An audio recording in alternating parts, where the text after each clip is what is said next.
नमस्कार, SPT news में आपका स्वागत है। पेश है 18 जून बुधवार दोपहर 3:15 बजे राजस्थान के विभिन्न शहरों की 15 बड़ी खबरें। सबसे पहले एक नजर डालते हैं आज की हेडलाइंस पर। कैप्टन के नहीं पहुंचने से एयर इंडिया की फ्लाइट 3 घंटे लेट। अमरनाथ यात्रा के आईएएस अफसरों को सौंपा यात्रा मार्ग की सुरक्षा का जिम्मा। गडकरी का बड़ा ऐलान जल्द, अगले 3 दिन में टोल टैक्स को लेकर जनता को मिलेगी बड़ी राहत। दौसा के मेहंदीपुर बालाजी में बाजार बंद, व्यापारियों ने सुबह से नहीं खोली दुकानें। मानसून की आहट से प्रशासन हुआ मुस्तैद, सभी तैयारियां पूर्ण, जेडीए ने बनाए बाढ़ नियंत्रण कक्ष। और अब खबरें विस्तार से सुनिए।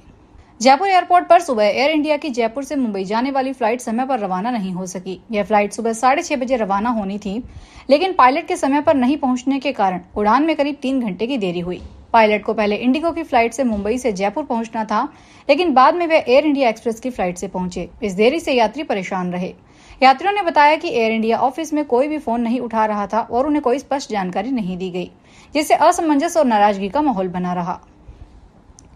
जम्मू कश्मीर सरकार ने श्री अमरेश्वर धाम तीर्थयात्रा के सुचारू संचालन को सुनिश्चित करने के लिए प्रमुख स्थानों पर शिविर निदेशक और नोडल अधिकारी के रूप में काम करने के लिए वरिष्ठ अधिकारियों को नियुक्त किया है।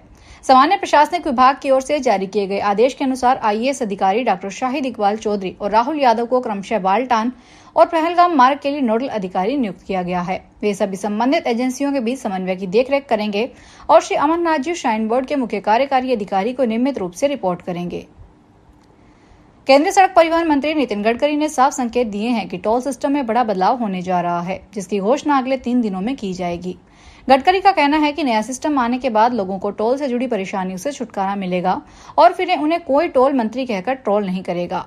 एक इंटरव्यू में गडकरी ने कहा कि 3 दिन में ऐसा ऐलान करूंगा कि कोई मुझे ट्रोल नहीं करेगा। लोग जो परेशानी आज महसूस कर रहे हैं वो खत्म हो जाएगी। गडकरी ने साफ किया कि वो अभी टोल फ्री जैसी कोई घोषणा नहीं कर रहे, लेकिन सरकार ऐसी योजना पर काम कर रही है जिससे टोल से जुड़ी तकरार खत्म हो जाएगी। राजस्थान के दौसा जिले में स्थित मेहंदीपुर बालाजी कस्बे में व्यापारियों और ग्रामीणों ने आज से अनिश्चितकालीन बाजार बंद का ऐलान किया है। ऐसे में सुबह से ही व्यापारियों ने दुकानें नहीं खोली है। बाजार में सुबह से ही सन्नाटा पसरा हुआ है, जिसके चलते मेहंदीपुर बालाजी आने वाले श्रद्धालुओं को परेशानी का सामना करना पड़ रहा है। मेहंदीपुर बालाजी कस्बे में अघोषित बिजली कटौती के चलते लोगों में प्रशासन के खिलाफ आक्रोश व्याप्त है, जिसके चलते सुबह से ही व्यापारी और ग्रामीण धरने पर बैठे हुए हैं। जयपुर में मानसून के दौरान आकस्मिक आपदा से निपटने एवं आमजन को समय पर राहत प्रदान करने के लिए जिला प्रशासन पूरी तरह से मुस्तैद हो गया है। जिला आपदा अधिकारी अमित शर्मा ने बताया कि जिला प्रशासन की ओर से 2 नाव भी तैयार करवाई गई है, जिससे जिले में कहीं भी जल भराव से होने पर स्थिति से तत्काल राहत पहुंचाई जा सके। शर्मा ने बताया कि शहर में 7 बाढ़ नियंत्रण कक्ष बनाने के साथ ही बनी पार्क में केंद्रीकृत बाढ़ नियंत्रण कक्ष बनाया गया है। यह नियंत्रण कक्ष 30 सितंबर तक कार्यरत रहेंगे। इन नियंत्रण कक्षों पर 24 घंटे के लिए 8-8 घंटे के 3 पारियों में अधिकारी कर्मचारियों को नियुक्त किया गया है। जिले में किसी भी आपदा से निपटने एवं नियंत्रण कक्षों के अतिरिक्त जिला कलेक्टर दक्षिण को समग्र प्रभारी बनाया गया है। रेल मंत्री अश्विनी वैष्णव ने एक बड़ा ऐलान किया है। उन्होंने बताया कि देश को जल्द ही 150 नई रेलों का तोहफा मिलने वाला है। रेल मंत्री ने बताया कि इन ट्रेनों में 100 नई main line electric multiple units और 50 नई डेमो भारत ऐसी ट्रेन में शामिल है।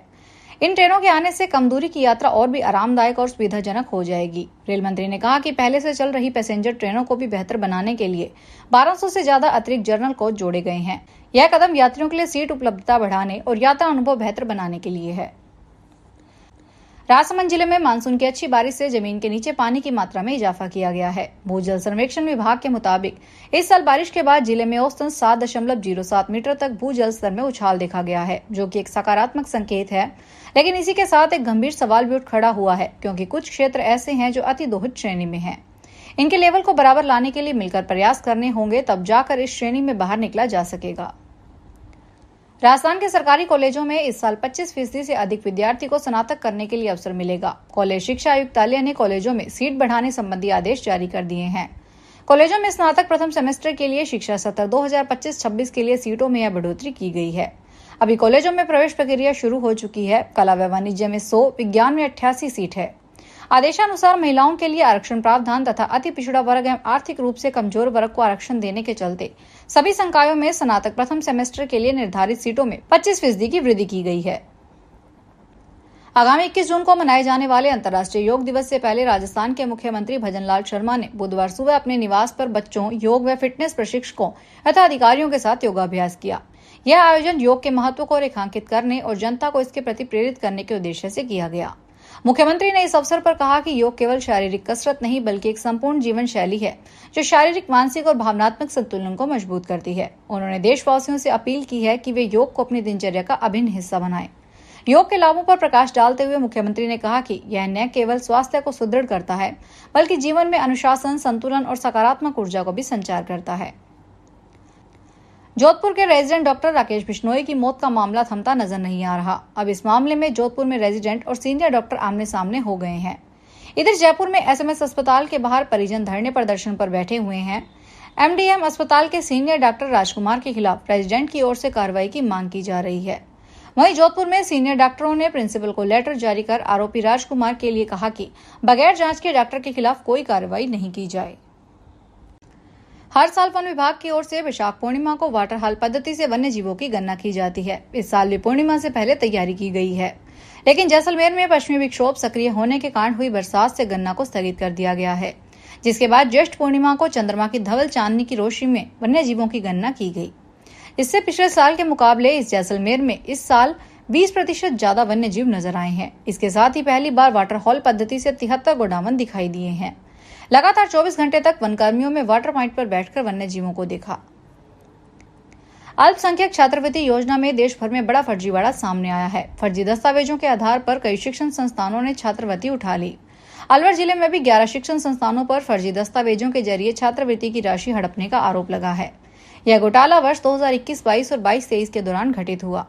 इस संबंध में जिला अल्पसंख्यक अधिकारी ने अलग अलग थाना पुलिस में शिकायत दर्ज करवाई है। पुलिस ने प्रकरणों की जांच शुरू कर दी है। विभाग ने भी छात्रवृत्ति आवेदनों पर रोक लगा दी है।